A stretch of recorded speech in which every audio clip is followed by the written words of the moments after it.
Dari Jalan Masukan Malawi 98.8 Citra FM Wonosobo banget Sobat Cita. Kita lanjut lagi. Kita masih bersama Mas Lutfi, Mas Hamdan dan Mas M ya. Yang singkat banget, singkat pada jelas.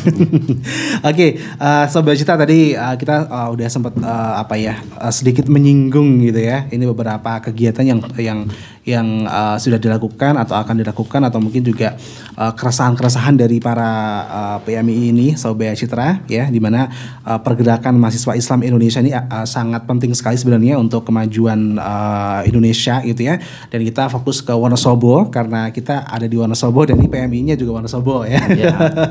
Oke, nah untuk kita langsung tanya kepada Mas Ketua Umum ya, ini Mas Lutfi Maftuh. Nah ini Mas Lutfi, kegiatan dan mungkin arah gerakan gitu ya, ini mau bagaimana sih ke depannya gitu ya. Dan mungkin masyarakat Wonosobo pengen tahu nih PMI ini arahnya mau kemana gitu loh. Baik, untuk PMI Wonosobo sendiri untuk di periode 2023-2024 ini ketika berbicara soal arah gerak dan kegiatan tidak lain itu sudah kita fokuskan dan kita pikirkan dan kita tuangkan dalam visi misi kita. Oke. Jadi mengingat PMI itu adalah organisasi kaderisasi, ketika kita berbicara soal kaderisasi itu tidak lain adalah momong. Kalau saya itu menyebutnya 3M Mas, adalah momong, mendidik dan menemani, mengawal gitu Mas. Bagaimana untuk terkait visi misi PMI periode 2023-2024 sendiri itu tidak lain hanya soal kita fokus terhadap bidang keilmuan, keintelektualan, dan di situ juga karena kita di PMI sendiri itu ada berbagai lembaga. Di bawah cabang itu kan ada beberapa lembaga yang tadi ada komisariat, ada rayon, dan juga kita juga punya LSO juga. Itu bagaimana dalam satu lingkup cabang ini dengan banyaknya lembaga itu bagaimana kita bisa berjalan bersama-sama, berjalan secara bersinergi kolektif untuk menciptakan progresivitas organisasi gitu Mas. Dan tidak lain PMI itu khususnya PMI Wonosobo itu juga mempunyai keberpihakan yang jelas terhadap kaum mustadafin gitu atau kaum yang dilemahkan gitu Mas. Yang itu tentunya juga menjadi pemfokusan pembahasan dalam bidang eksternal.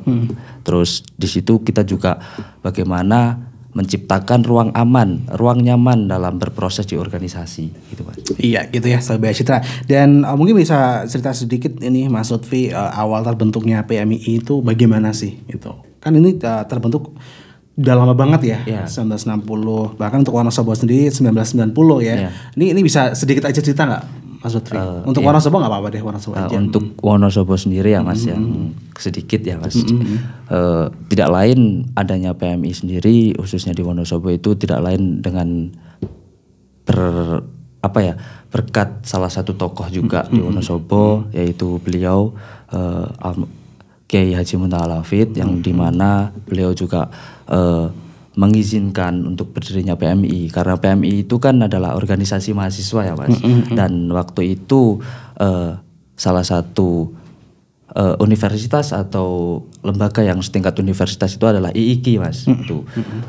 Dari situ, dari beliau dengan atas izin beliau Kiai Haji Muntaha Al-Hafidz berdirilah PMI Wonosobo di kurun waktu 1990. Iya, cukup cukup tua juga ini PMI ya, dan tentunya kegiatan mereka yang sudah mereka lakukan, kiprahnya nih sangat luar biasa tentunya ya dalam perubahan Sobat Citra.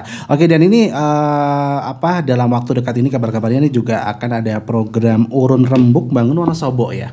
Ya, ini kegiatan bisa dijelaskan mungkin dari Mas M atau Mas Abang atau siapa nih? Ya, monggo. Program Urun Rembuk Bangun Wonosobo ya. Oke. Nah, dalam kurun waktu dekat ini kita berupaya untuk menjalin kerjasama dengan Citra FM gitu kan, berkolaborasi dalam membuat program Urun Rembuk Bangun Wonosobo. Di situ dengan tujuan untuk di sini menjadi ruang berbagi gagasan, berbagi ide dalam membangun Wonosobo lebih maju seperti apa gitu. Tentunya dengan melihat lokalitas dan juga potensi yang ada di Kabupaten Wonosobo. Nah, hal ini menjadi penting kita sebagai pemuda harus mempunyai keterlibatan yang jelas dalam memikirkan kabupaten yang kita cintai ini. Dan tentunya dengan perlu ditekankan lagi dengan adanya lokalitas dan potensi yang ada di Kabupaten Wonosobo. Hal itu menjadi sebuah nantinya menjadi kegiatan yang di situ mungkin cukup menarik untuk kita bahas dan kita kaji bersama-sama, dan ini menjadi sebuah alternatif media, bahwa media itu bukan hanya persoalan hal-hal yang viral-viral saja, tapi bagaimana kita menyuguhkan kepada masyarakat Wonosobo bahwa ada sebuah media yang memang di situ membangun gagasan-gagasan dan berbagi ide untuk kemajuan Kabupaten Wonosobo sendiri. Iya, begitu ya Sobat Cita. Jadi sekali lagi ini untuk Sobat Cita di Wonosobo dan di mana-mana nanti akan ada program Urun Rembuk Bangun Wonosobo. Ini setiap hari Sabtu jam 4 sore gitu ya. Nanti kita akan bersama PMII Wonosobo.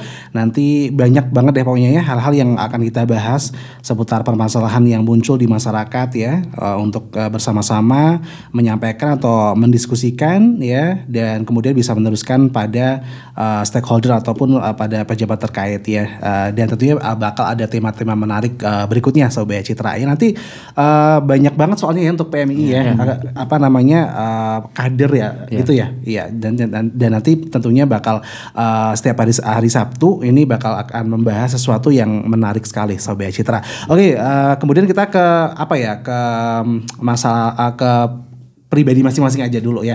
Nah ini dari kita ke Mr. M, Mas M ya. Nah Mas M ini mahasiswa gitu ya. Ini biasanya kan ya udah mahasiswa belajar aja, udah ngapain sih ikut-ikutan kayak gini gitu kan. Nah ini apa sih yang menjadi sesuatu buat Mas M tuh ikut di PMI ini? Iya.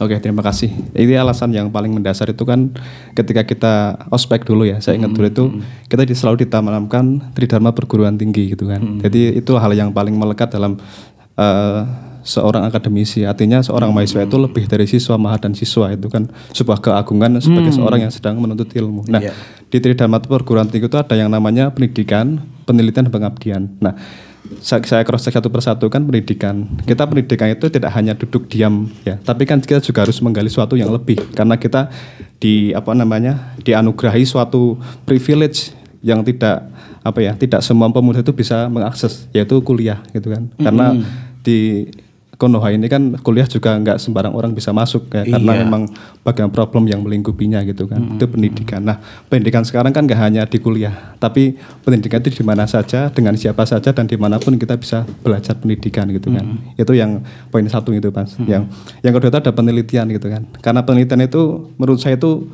sangat eman-eman ketika hanya disemitkan hanya dengan KKN gitu kan. Nah, ini penelitian ini kan ada riset yang lebih gitu kan. Nah, itu saya merasa tidak puas ketika penelitian hanya sebatas KKN. Nah, di PMI saya menemukan suatu hal yang luar biasa, bagaimana berjejaring dengan sahabat-sahabat seluruh Indonesia gitu kan. Saya bisa ke Wadas, ke Kendeng ya kan, bisa tahu-tahu konflik di Indonesia Timur itu kan saya tahu di PMI gitu kan, mengajarin PMI. Jadi memang di situ saya mendapatkan ruang lingkup riset ya kan, melakukan bagaimana saya menjadikan literatur yang saya makan setiap hari, buku-buku yang saya makan setiap hari itu kan saya temukan di PMI gitu kan. Karena itu kita penelitian itu kan suatu hal yang lebih mendalam itu kan, dan bisa dipertanggungjawabkan itu kan. Oke, kalau buat Mas M sendiri ini keresahan apa sih yang bikin Mas M ini langsung gabung di PMI? Oh iya. Pertama singkat Pak, saya itu dulu itu sangat senang dengan buku gitu kan. Di tiap hari itu saya bisa mengkonsumsi 50 lembar buku. Wah, jadi kenyang dong ya. Ya lumayan itu Pak. Ini biasanya konsumsi nasi nih buku ya. Iya, jadi memang dulu saya tuh senang namanya buku Terelie Pak. Terelie sama Susah Besari gitu kan.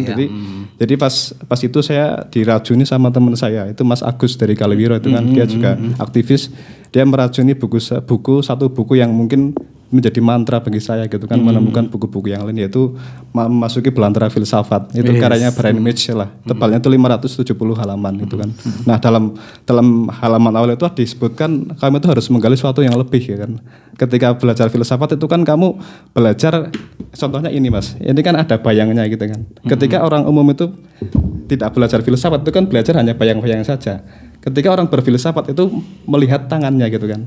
Oh tangannya itu jarinya ada 5, oh warnanya putih gitu kan. Jadi memang suatu hal yang lebih empiris, lebih mendalam. Itu yang membuat saya jatuh cinta sama PMI, yaitu karena jembatan itu saya bisa mengetahui hal yang luar biasa. Gitu Oke, biasanya udah luar biasa banget ya Mas ya. Saya yang IQ jongkok ini. Oke, lanjut ke Mas Hamdan Abror nih. Apa sih Mas yang bikin Mas Hamdan ini pengen gabung PMI, dan apa sih keresahan apa sih yang pengen apa ya ikut diselesaikan ya sebagai mahasiswa yang mungkin kritis gitu loh. Ya. Hal yang emang membuat saya menjadi sebuah hal tertarik banget dengan PMI. Yang pertama itu bahwa di dalam PMI tentunya masih hampir sama kayak Mas M, yaitu mengenai literasi yang cukup kuat, sehingga di situ sangat menambah kebutuhan atau menambah keinginan pemahaman yang ingin kita pahami. Karena pada dasarnya kan kita menuntut ilmu itu bukan hanya di ruang kelas, bukan hanya di dalam kampus, bukan hanya di dalam sekolah, tapi dimanapun kita juga menuntut ilmu. Dan di situ di PMI mendapatkan berbagai macam literasi yang cukup kuat, sehingga kita mampu mendapatkan dan bisa mengimplementasikannya di dalam gerakan-gerakan di PMI. Tentunya mungkin di dalam PMI itu menjadi sebuah jalan untuk mengamalkan sebuah firman Tuhan mungkin di surat An-Nisa ayat 75 yang di situ berbunyi wa malakum la tuqatiluna fi sabilillahi wal mustad'afin al-ayah, dan di situ berarti dan mengapa kamu tidak berperang di jalan Allah untuk membela orang-orang yang dilemahkan di dalam negara yang masyarakatnya dolim, dan juga di dalam negara yang di situ mempunyai pemerintahan yang dolim. Jadi di situ di dalam PMI selain kita mendapatkan ilmu pengetahuan yang dapat saya dapati, nutrisi otak yang saya butuhkan saya mendapatkan di situ, dan juga kita bisa mengimplementasikan bahwa PMI itu menjadi sebuah jembatan untuk kita berpihak kepada orang-orang yang dilemahkan, melihat berbagai permasalahan yang ada di Kabupaten Wonosobo secara lebih spesifik, baik itu pasar, baik itu mengenai degradasi lingkungan, krisis ekologi, dan juga masih banyak sekali ketimpangan-ketimpangan lain, pendidikan dan juga angka stunting yang cukup tinggi. Di situ menjadi sebuah titik perhatian yang menjadi kita dalami lagi, dan di situ PMI yang menjadi salah satu jembatan di Kabupaten Wonosobo. Mungkin organisasi itu bukan hanya PMI, tapi yang saya dapatkan di PMI juga mempunyai nilai-nilai yang cukup beragam dan cukup menarik dan harus kita pahami sebagai seorang mahasiswa gitu. Pak, lebih ke panggilan jiwa ya, Mas Hamdan ya. Oke, kalau Mas Lutfi gimana nih Mas Lutfi? Bahkan sebagai ketua nih ya, waduh, ini berat gak sih Mas Lutfi? Bisa cerita monggo. Ya, kenapa saya ber-PMI ya Mas? Pertama itu oke lah, saya orang Wonosobo, kan tetapi saya itu untuk SMP dan SMA itu tidak di Wonosobo Mas. Oh gitu ya. Waktu saya kuliah pulanglah ke Wonosobo. Tentunya nggak punya teman itu di situ. Dan sudah berjalan dalam perkuliahan di situ. Kenapa saya memilih untuk berorganisasi? Tentunya di situ saya sadar Mas. Saya sadar saya juga butuh untuk meningkatkan kapasitas diri saya, karena kita sebagai mahasiswa itu tidak banyak hal yang bisa kita dapatkan ketika kita hanya duduk di bangku kelas perkuliahan saja gitu. Bahkan ketika bisa saya kalkulasikan itu mungkin yang bisa kita dapatkan itu hanya sekitar 30-40% saja yang kita bisa dapatkan. Lah, untuk yang 60-70% itu kita dapatkan di mana? Siapa yang bertanggung jawab atas itu? Ya diri kita sendiri gitu. Makanya saya di situ memilih untuk berorganisasi di PMI itu Mas. Dan setelah beberapa hari, berapa minggu, berapa bulan saya berproses di PMI, tentunya saya juga mendapatkan titik kenyamanan untuk berproses di sebuah organisasi PMI ini. Karena tidak lain PMI adalah organisasi kaderisasi yang tadi saya sebutkan juga, bahwasanya ketika kita berbicara kaderisasi itu tidak lain aja 3M Mas, adalah mendidik, mengawal dan merawat gitu. Dan di situ saya mengalami atau merasakan titik kenyamanan di mana saya dikawal, dididik dan dirawat oleh senior-senior saya yang telah berproses lebih dulu dari saya, dan di situ saya juga diberikan kebebasan bagaimana saya untuk berproses, bagaimana saya untuk bisa meningkatkan kapasitas diri saya. Karena sebuah organisasi itu tentunya punya tujuan ya Mas. Dan untuk tujuan di PMI sendiri itu adalah bagaimana menjadi pribadi. Bagaimana bentar Mas, blank Mas. Oke, jadi gitu ya Sobat Istai, bagaimana menjadi mungkin pribadi yang lebih baik lagi atau mungkin bisa apa namanya memberikan ini ya kontribusi sebagai mahasiswa gitu ya. Oke, kita jadikan dulu nih Mas ya biar nggak ngeblank ya. Masih ada satu season lagi, tetap stay tune di 98.8 Citra FM Wonosobo banget.